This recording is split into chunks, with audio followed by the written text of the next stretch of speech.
글쎄요, 이번 총선의 가장 큰 쟁점은 무엇이라고 보시는지 두 분께 좀 여쭙겠습니다. 뭐 단연 교수님, 예. 코로나라고 볼 수밖에 없는 거예요. 그러니까 지금 우리가 사실 코로나가 발생하기 전과 후를 보면 우리의 관심이 상당 부분 그 전에는 정권이 잘했느냐 못했느냐, 야당이 발목을 잡았느냐 안 잡았느냐, 네. 일종의 야당 심판론, 정권 심판론이 비등하게 가는, 그것이 사실 가장 중요한 변수로서 작동을 했는데, 코로나가 국면에 등장하면서 사실 이 부분을 어떻게 극복해야 되느냐, 네. 그것이 국민들의 가장 주된 관심사가 돼버린 거죠. 이제 그거를 기준으로 해서 방법론을, 야당이 주장하는 방법론을 찾아갈 것인지 아니면 여당이 주장하는 어떤 방법론을 선택할 것인지, 그 문제만 이제 남는 것이지, 사실상 모든 부분은 사실 코로나 프레임에서 의해서 그 안에서 사실 치러지고 있다, 이렇게 규정을 할 수 있을 것 같습니다. 네. 저는 아까 제가 이제 코로나19로 가려졌던 부분들이 이제 부각이 된다라는 부분, 뭐가 가려졌느냐가 가장 중요할 것 같아요. 뭐가 가려졌냐면 경제적인 욕구거든요. 무슨 뜻이냐면, 국민들은 이미 3번이나 현 집권 세력에게 밀어줬어요. 대선도 그렇고 총선도 그렇고 지방선거까지. 최근에 벌어진 가장 큰 선거들을 모두 다 아예 거의 몰빵하듯이 밀어줬어요. 지금 의회들을 보면, 지방의회 의회들을 보면 자치단체장과 자치의원들이 모두 다 한당 일색인 지역구가 많습니다. 네. 그 다음에 국민들이 바라는, 국민들이 내놓는 건 이거예요. 자, 이렇게 밀어줬으니까 성적표를 내놔봐거든요. 그러니까 이번 선거의 의미는 바로 그 점. 그러니까 이만큼 밀어줬는데 그러면 경제적인 성적표는 어떻게 되지? 예. 이렇게 되묻는 선거거든요. 그게 바로 이제 정권 가려졌던, 코로나19로 가려졌던 정권 심판론이다. 알겠습니다. 12시 정오 현재 투표율은 19.2%였는데 지금 거소 투표라든가 사전 투표율 합산된 수치가 나온 것 같아요. 여기 상황 알아보도록 하겠습니다. 유고은 리포터. 네, 안녕하십니까. 중앙선거관리위원회 나와 있습니다. 예, 선관위 지금 분위기부터 좀 전해주세요. 네, 오전에는 다소 조용한 분위기였는데요. 오후가 되면서 취재진들도 많이 들어오고 있는 상황이고요. 사전투표, 제외투표, 선상투표, 거소투표가 조금 전 1시부터 투표율에 반영이 되면서 이 중앙선관위 상황실이 부쩍 분주해진 모습입니다. 현재 중앙선관위 선거종합상황실 중앙에는 제21대 국회의원 선거 투표율을 집계해서 보여주는 상황판이 있는데요. 네. 여기에 몇 시간 투표율이 집계돼서 전국 지도에 표시가 됩니다. 이곳 직원들도 모두 마스크를 착용하고 상황판의 투표율을 주시하면서 업무를 보고 있습니다. 네, 1시 투표율 얼마나 나왔습니까? 네, 지금 방금 집계가 됐는데요. 현재 전국 투표율이 49.7%로 집계가 됐습니다. 1시간 전에 집계된 투표율은 19.2%, 지난 20대 총선보다 낮았었는데 1시 투표율에서는 껑충 뛰었습니다. 20대 총선 같은 시간 투표율을 보면 37.9%고요. 또 19대 대선은 55.5%인데 지난 대선보다는 낮고 20대 총선보다는 높습니다. 지역별로 살펴보면요, 사전투표율이 가장 높았던 전남이 이 사전투표가 투표율에 반영이 되면서 55.7%로 가장 높고요. 인천은 현재 46.2%, 충남은 43.9%로 낮습니다. 그리고 서울 지역은 50.2%, 경기 지역은 47.2%의 투표율을 현재 보이고 있습니다. 네, 지금 전국 투표소에서 오전에 발생한 특이사항 같은 건 없나요? 네, 오전부터 투표소 앞에 마스크를 쓴 유권자들의 줄이 길게 이어졌는데요. 다만 일부 투표소에선 마스크를 내리지 않고 쓴 채로 신분 확인을 하기도 해서 유권자들의 불만이 제기가 됐습니다. 이날 오전 광진구의 A투표소에서는 투표한 시민 20여 명이 얼굴에서 마스크를 내리지 않고 신분 확인을 받았다고 해서 일각에선 혹시나 모를 대리투표 가능성을 걱정하는 목소리도 나왔습니다. 또 일부 투표소에선 방역수칙을 따르지 않는 유권자들로 인해 소동도 일어났는데요. 서울 성북구 종암동의 한 투표소에선 만취한 유권자가 마스크를 쓰지 않고 투표하겠다면서 소란을 피워서 경찰에 연행되는 일도 있었습니다. 네. 이번 선거 개표가 20년 만에 수개표 방식으로 이루어진다고 합니다. 이제 네. 비례대표 때문인데 수개표 준비 작업은 지금 어떻게 되고 있습니까? 네, 이 투표지 분류기를 사용할 때 길이 34.9cm의 용지까지만 사용이 가능하기 때문에 48.1cm에 달하는 비례대표 투표용지는 직접 손으로 개표를 진행해야 하는데요. 이번 총선에는 투표관리관, 투표사무원 등 관리 인력 15만 7천여 명이 투입이 됩니다. 이 개표는 선거가 끝난 후 30여 분이 지난 오후 6시 30분쯤 시작이 되는데요. 선관위는 차질 없는 개표를 위해서 전국 개표소 251개소에 개표 사무원, 협조요원, 그리고 경비, 경찰을 포함해 개표 관리에만 7만 명을 투입을 합니다. 2070여 대의 투표지 분류기를 활용하고요. 공개 모집을 통해 선정된 일반인 투표 참관인도 모든 개표소에서 개표 과정을 참관합니다. 네, 개표가 언제쯤 끝날 것으로 선관위는 지금 예상하고 있어요? 네, 오늘 저녁 6시 총선이 끝나면 전국 14,330개 투표소의 투표함은 251개의 개표소로 모이는데요. 중앙선관위에 따르면 4.15 총선 지역구 당선자 윤곽은 투표 하루 뒤인 16일 오전 2시쯤 개표율이 한 70%에서 80% 정도 진행됐을 때 드러날 전망이고요. 투표용지 길이가 48.11cm에 달하는 비례대표는 수개표로 진행되는 만큼 이보다 6시간 후인 내일 오전 8시쯤 윤곽이 드러날 것으로 보입니다. 또 중앙선관위는 투표지 분류, 심사 집계 등의 절차를 마친 뒤 개표 입력이 되기 때문에 각 지역구의 첫 실제 개표 결과는 오늘 저녁 8시쯤이 돼야 나올 것이라고 밝혔습니다. 또 지역구는 투표 다음날 오전 4시쯤, 비례대표는 다음날 오전 8시 이후 개표 종료가 예상된다고 발표를 했는데요. 예. 직전 두 차례 총선 투표율을 기준으로 추산한 결과입니다. 20대 총선 당시 개표는 다음날 오전 8시 45분에 그리고 19대 총선 때는 투표 다음날 오전 5시 19분에 끝이 났는데요. 최종 투표율이 지난 총선보다 올라가면 개표 마감 역시 예상보다 더 늦어질 수도 있습니다. 이 비례대표의 최종 당선인은 개표 결과를 취합해서 16일 오후 5시 전체 회의에서 확정된다고 합니다. 네, 알겠습니다. 수고하셨습니다. 네, 고맙습니다. 예, 중앙선거관리위원회에 나가 있는 유고은 리포터였습니다. 사전투표 합산한 1시 투표율 49.7%였습니다. 그러니까 12시 후반부터 상당히 올라가는 것들이 사전투표가 합산된 것 추이가 이제 반영이 됐던 것이고 1시 현재는 49.7%였고 오전에 대구가 가장 사전투표율이 높았다고 했었는데 지금 1시 기준으로 봤을 때는 전남이 55.7%로 가장 높게 지금 나타나는 지역으로 지금 확인되고 있습니다. 예상보다 투표율은 좀 많이 올라갈 것 같아요. 그렇죠. 그러니까 지금 우리가 2017년하고 비교하면 77%였거든요. 네. 대선 때. 그러니까 대선하고 총선하고 좀 비교하기는 좀 어려워요. 예. 대선에 더 많.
좀 집중해서 관심을 본다 그러면 네. 이 선거를 좀 재미있게 볼 수 있지 않을까 이렇게 생각합니다. 예. 저는 낙동강 벨트입니다. 낙동강 PK. 벨트 PK이고요. 낙동강 벨트가 이제 그 남북으로 갈라져 있어요. 그래서 동쪽과 서쪽을 가르는 강인데 예. 이 서쪽이 바로 문재인 대통령과 노무현 대통령의 성지입니다. 그러니까 양산, 김해, 즉 문재인 대통령의 사저가 있는 양산, 그다음에 그 노무현 대통령의 이 봉하마을이 있는 김해, 더군다나 노무현 대통령을 계속 떨어뜨린 북한서각 뭐 이런 중심으로 해서 사상, 사하 이 서쪽이 바로 민주당이 성지처럼 여기는 곳이거든요. 네. 이곳을 사실 지난번에 상당히 잠식을 했기 때문에 민주당이 호남보다 영남이 더 많았어요. 민주당의 의석이 호남이 3석밖에 안 됐는데 예. 영남은 총 9석이에요. 이 9석이 거의 부산 이 서쪽 그러니까 민주당의 성지라고 생각하는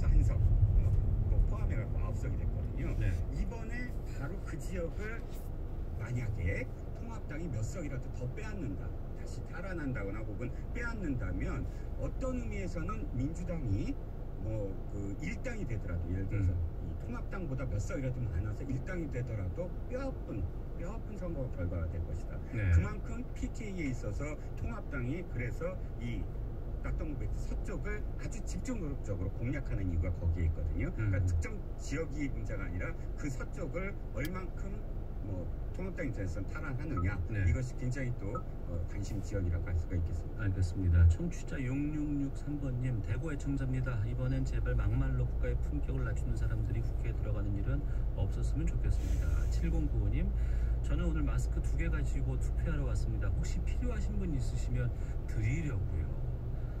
이런 국민이 우리 국민이에요. 근데 가보니까 모두 마스크하고 오셨고 간격 맞춰서 질서 잘 지키면서 투표가 이루어지고 있네요 라고 말씀해 주셨는데 이분께 박수 드려야 될 것 같습니다. 훌륭하신 분입니다. 앞서 말씀해 주신 것처럼 지역구만 봤을 때 비례 제외하고요 253석입니다. 이 가운데 이전 총선과는 다르게 제3당이 거의 보이질 않아요. 지역구에서는 거대 정당인 더불어민주당 그리고 야인 미래통합당의 양당의 승부가 지금 돼 있는데 어떻게 전망하세요? 저는 2016년에 사실 국민이 네. 거의 힘으로 다당제를 만들어 주신 거거든요. 그런데 이제 그 상황 속에서 4년 동안 그 다당제의 가장 얼굴이라고 할 수 있는 국민의당이 네. 어떻게 됐느냐. 약 500m 앞 60km 신호 위반 과속 단속 구간입니다. 어떤 구심력이 확 늘어나는 상황에서 사실상 중도당이 만들어질 수 있는 공간 자체가 굉장히 축소가 됐거든요. 그러니까 지역 국민의당은 아예 뭐 지역 후보도 안 냈어요. 그리고 민생당 같은 경우도 나중에 여러 당들이 합쳐가지고 이렇게 살기 위한 어떤 이 통합 뭐 이런 모습을 보여주면서 국민들의 신뢰를 많이 못 얻었거든요. 네. 정의당 같은 경우도 어떻게 보면 그들의 어떤 선명성 뭐 이런 것들을 계속해서 보여줬어야 되는데 그런 부분에서 뭐 이 어느 순간 좀 미흡하지 않았나 그런 것들이 사실은 이제 양대 정당이죠. 정당 외의 당들에 대한 신뢰를 조금 낮추게 했다. 네. 그런 과정에서 또 준연동형 비례대표제도 사실 우리가 다당제를 위해서 준 거거든요. 네. 만들고. 그런데 거기에다가 위성정당까지 만들어놨으니 지역, 비례 모두 다 양당의 어떤 진영 대결 구도가 이렇게 만들어져서 사실은 그 안에서의 어떤 다른 당의 여지가 사실상 굉장히 축소됐다. 이렇게 봐야 될 것 같습니다. 네.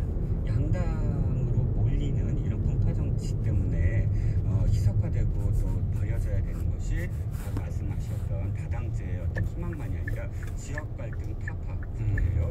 4년 전 우리는 희망을 봤거든요. 예. 사실 호남에서 정전 이정현 의원이 그 통합당, 그러니까 당신 새누리당 각각 그 깃발을 꽂았고 역으로 대구에서 무소속이지만 다시 민주화연관 홍미라 의원이나 혹은 김부겸 의원 이 둘의 사실 그 깃발은 굉장히 저는 희망적으로 봤거든요. 예. 이제는 어떤 지역의 문제가 아니라 사실은 미래를 보고 인물을 보고 양쪽으로 갈등이 타파되는 그런 선거가 앞으로 펼쳐질 것이다. 약 300m 앞 60km 신호 위반 과속 단속 구간입니다.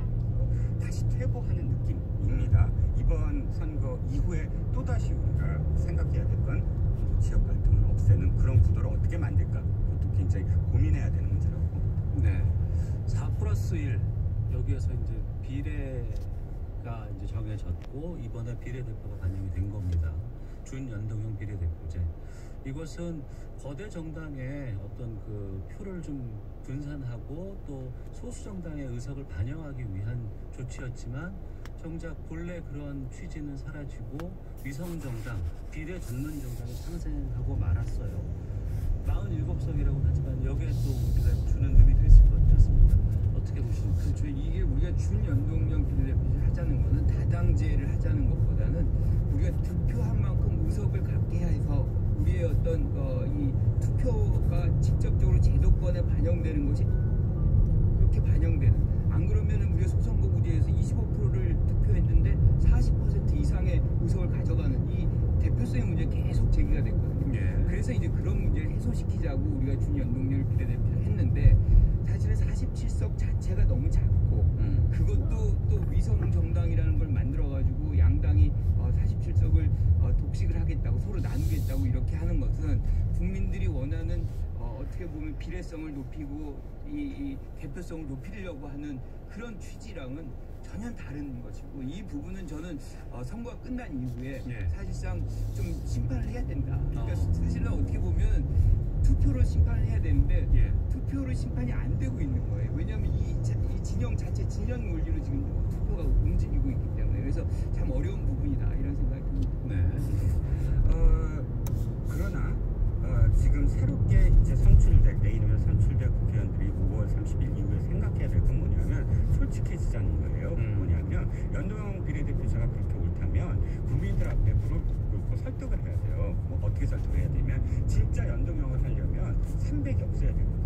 그야말로 연동이라는 건 국회의원 숫자가 들쑥날쑥할 수밖에 없어요. 50이 더 플러스 될 수가 있고 뭐 60이 플러스 될 수가 있고 대신 모든 수도권을 다 내려놓겠다. 하지만 제대로 다당제를 하고 제대로 어떤 그런 이 연동형을 하려면 300보다 더 할 수도 있으니까 그걸 허락해달라고 여야가 함께 정말 무릎 꿇고 설득해야 된다. 그것이 당당한 것이지 기존의 40석, 30석을 놓고 연동형을 한다는 것 자체가 사실은 위선이었다라고 저는 말씀드리고 싶습니다. 예. 그리고 뭐 범진보 정당에서 180석 얘기도 나왔고 그리고 300석의 과반이면 150석 이상입니다. 지역 비례도 포함해서 이것에 어느 정당이 어느 수치의 의석을 가져가느냐에 따라서 21대 국회 상황 그리고 현재의 정치 상황은 지금과는 상당히 달라질 것 같아요. 이건 국민의 선택이 반영되는 거겠죠. 그렇죠. 어떻게 전망하십니까? 저는 이 180석이라는 게 왜 나왔는지 잘 모르겠지만 180석을 차지한 적이 없어요. 그러니까 제일 많이 했던 것이 153석 2008년에 그리고 2004년에 노무현 전 대통령 이제 탄핵 과정에서 152석 이게 답니다. 그런데 이제 범여루에서 그 준하는 부분까지 가고 싶다 희망 섞인 얘기지 사실은 그렇게 갈 수 있는 상황도 아닌 것 같아요. 진영 대결이 워낙 강해서. 근데 이제 지금 이런 우리가 논의를 하는 것 중에 150, 180 이 얘기가 나오는 것 중에 180석이 나오는 이유는 사실 선진화법 때문에 그렇거든요. 선진화법이면 지금의 어떤 갈등 문제들을 이렇게 우회해서 사실 안 싸워도 되는 그런 장면들 이런 것들이 보장이 된다. 그래서 이제 사실 어떻게 보면 미래통합당 경우는 180석 가지 못하게 만들어 주십시오. 견제에 힘을 주십시오. 그리고 지금 민주당 같은 경우는 그 정도 해야지 우리가 이제 개혁을 더 완수하고 코로나19의 어떤 극복할 수 있는 입법 같은 걸 지원할 수 있습니다. 그런 논리를 펼치고 있는 거죠. 그런데 저는 승부는 결국에는 150석 내외에서 왔다 갔다 하다가 이제 만들어질 가능성이 있다 이렇게 봅니다. 이종훈 변호사. 오늘따라 김 교수님하고 이렇게 마음이 합치되는 게 많을지 모르겠습니다. 저는 내일 아침 신문에 이런 헤드라인을 미리 한번 써보겠습니다. 잠시 후 50km 신호 위반 과속 단속 구간입니다. 분할 뭐 이런 제목이 나올 것 같아요. 무슨 얘기 말씀을 드리고 싶냐면 180석을 어느 정당에 밀어줬을 때 지금 진영 싸움으로 만든 사람들이 만약에 그렇게 한쪽으로 몰리는 그런 정치를 했을 때에 그 나올 수 있는 폐해를 너무나 잘 알고 있거든요. 그래서 있고요. 저는 140석 내외로 어느 당도 이겼다고 자신할 수 없는 상황을 만들어서 네.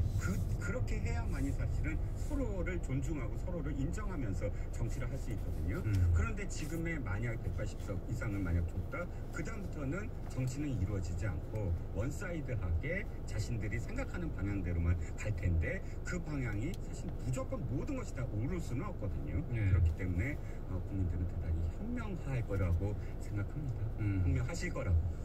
그리고 우리 정치 상황이 1년 전과 지금과는 너무나 달라요.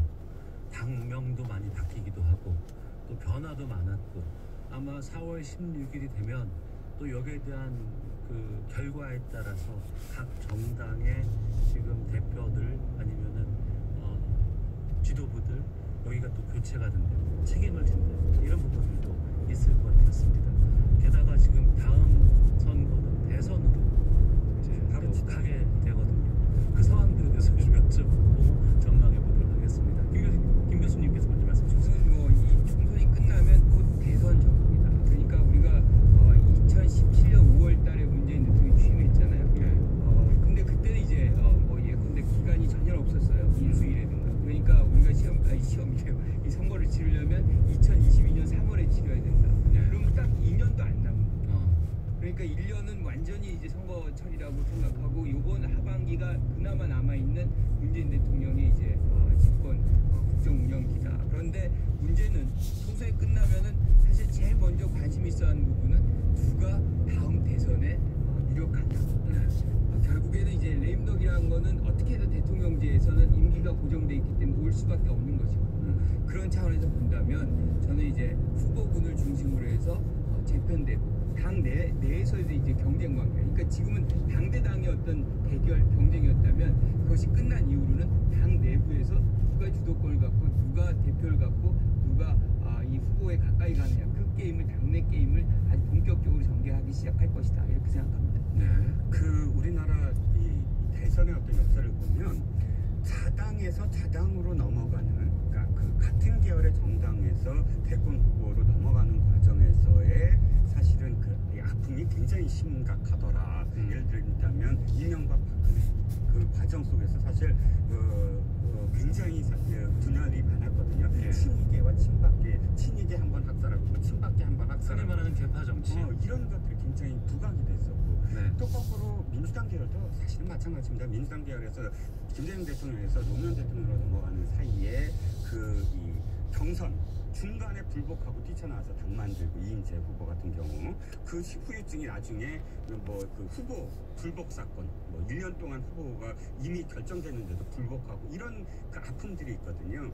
제가 바라봤을 때 지금 미래의 더불어민주당이 사상 유례 없이 인사불란해요. 민주당이 이런 적이 없거든요. 한 6개월마다 한 번씩 당명 바꾸고 지도부 바꾸던 정당인데 4년 동안 당명을 안 바꿨어요. 네. 참 이게 역사상 드문 일인데, 그러나 그런 것이 이제 얼마 남지 않았구나. 왜냐하면 올해 말과 내년 초는 캠프가 이미 열리기 시작합니다. 대선 주자들. 그러면 대선 주자들의 경쟁이 사실은 그 어느 때보다 더 치열할 수밖에 없는 상황이다. 왜냐하면 유례 없이 지지율이 높았고, 유례 없이 이게 희망, 이거는 진짜 대선에 도전해야 돼 하는 희망이 더 많이 생길 수 있는 곳이기 때문에, 그래서 전국이 사실 아무리 그래도 올해 하반기부터는 굉장히 시끄러울 것이다 라는 생각이 좀 드네요. 알겠습니다. 오태훈의 시사본부 4.15 총선 특집으로 함께 했습니다. 이종구 시사평론가, 김관욱 계명대 정치외교과 교수와 함께 말씀 나눴는데요. 이제 선거 투표 시간은 지금 한 4시간 30분 정도 남아있는 상황입니다. 두 분께서 아직 투표 못 하시는 분들께 좀 투표 독려의 말씀 해주시면 좋을 것 같아요. 먼저 김관욱 교수님께서 말씀해 주시면, 우리 국민의 한 표가, 한 명 한 명의 한 표가 이 세상을 바꾼다. 그리고 이 코로나 같은 전쟁 같은 위기 상황도 극복할 수 있는 힘은 주권자로부터 나올 수밖에 없다. 꼭 참여해 주시기 바랍니다. 네. 저는 정치인들은 되게 이렇게 얘기합니다. 유토피아를 만들어준다고. 그런데 유토피아를 직접 보신 분은 한 분도 없으실 거예요. 유토피아를 원하시지 말고 지옥을 피하셔라. 지옥은 많이 겪었거든요. 그렇기 때문에 무엇을 만들어준다라는 말에 너무 너무 현혹되시지 마시고 무엇인가 내가 정말 이건 지켜야 돼 하고 생각하시는 부분을 지키시는 그런 투표 되시길 바랍니다. 예, 두 분 모두 오늘 투표율은 60% 후반 정도로 예상을 하셨고요. 각 정당에 어느 정도 투표할 것인가에 대해서는 말씀을 좀 구체적으로는 해주지 않으셨어요. 알겠습니다. 지금까지 시사본부 4.15 총선 특집 개명대 정치 외교학과 김광욱 교수 또 시사평론가 이종건 전문가와 함께했습니다. 두 분 오늘 말씀 고맙습니다. 감사합니다. 자, 이어서 헤드라인 뉴스 듣고 기상청 연결해서 미세먼지 확인하고요. 교통정보까지 듣고 들어가겠습니다. 헤드라인 뉴스 조진주 캐스터가 함께합니다. 더불어민주당은 4.15 총선인 오늘 국회에서 투표 상황 점검회의를 열고 촛불 광장에 동참한 듯이 분란 극복을 위해 투표해달라고 강조했습니다. 미래통합당과 미래한국당 지도부는 국회의원 선거일인 오늘 국회에서 안보 연석회의를 열고 북한의 순항미사일 발사 등 무력 도발에 대한 대책을 논의했습니다. 북한이 어제 단거리 순항미사일 주정 발사체를 발사한 뒤 미군 정찰기가 잇따라 출동해 한반도와 동해상공을 기행했습니다. 북한이 어제 지대함 순항미사일로 추정되는 발사체를 3년 만에 발사했지만 오늘까지 북한 매체들은 관련 소식을 전하지 않고 있습니다. 지금까지 라디오 정보센터 뉴스였습니다. 이어서 기상청의 윤지수 씨입니다. 네, 미세먼지와 날씨 정보입니다. 지금 미세먼지 상황은 나쁜 곳은 없습니다. 하지만 몸에 더 해로운 초미세먼지 상황은 나쁨 단계를 보이는 곳이 있는데요. 먼지 한 대 약 500m, 60km 구간입니다. 중심으로 나쁨 단계를 보이고 있습니다. 마이크로그램, 경기도는 42 마이크로그램, 충북 지역 37 마이크로그램을 나타내고 있는 상황입니다. 오늘 이런 이유는 중국 쪽에서 약한 미세먼지가 날아들고 또 우리나라에서 만들어진 미세먼지가 더해지면서 오후에 농도가 다소 높게 나타나는 곳이 있을 텐데요. 주로 중서부 지방과 일부 영남권이 될 것으로 예상이 됩니다. 보통이거나 좋은 단계가 예상되긴 하지만 오전까지는 서울과 경기도, 또 경기도 인천과 경기도 북부 지역을 중심으로 나쁨 단계를 보이는 곳이 있겠습니다. 지금 많은 곳에서 건조특보가 내려진 가운데 선거일인 오늘 전국적으로 맑은 날씨를 보이고 있고요. 낮 기온이 많이 올라 지금 서울 기온 19도를 가리키고 있고 이보다 기온이 더 오르겠습니다. 서울은 22도 안팎까지 오르겠고 대전과 청주, 춘천, 대구 등은 23도, 광주 21도, 부산의 낮 기온 19도가 예상됩니다. 지금 서울 기온은 19도, 습도는 27%입니다. 지금까지 미세먼지와 날씨 정보였습니다. 다음은 이 시각 교통 상황 알아보겠습니다. KBS 교통정보센터의 김은아 씨입니다. 네, 언제와 어디서든 돌발 상황을 만날 수 있어 운전에 좀 더 집중해 주셔야겠는데요. 서울시내 한남대로 한남대교에서 한남 2 보관차도 쪽입니다. 2차로에서 사고가 나 일대 밀리고 있습니다. 중앙고속도로 부산 방향 칠곡부근 1차로에서도 화물차 사고가 나 조심하셔야겠고요. 서울가고속도로 일산에서 환교 방향 장수 진출로 갓길에서 고장난 승용차를 처리하느라 중동나들목부터 3km 구간에서 밀리고 있습니다. 약 500m 앞 60km 구간입니다. 1차로에서도 고장난 화물차를 처리하고 있습니다.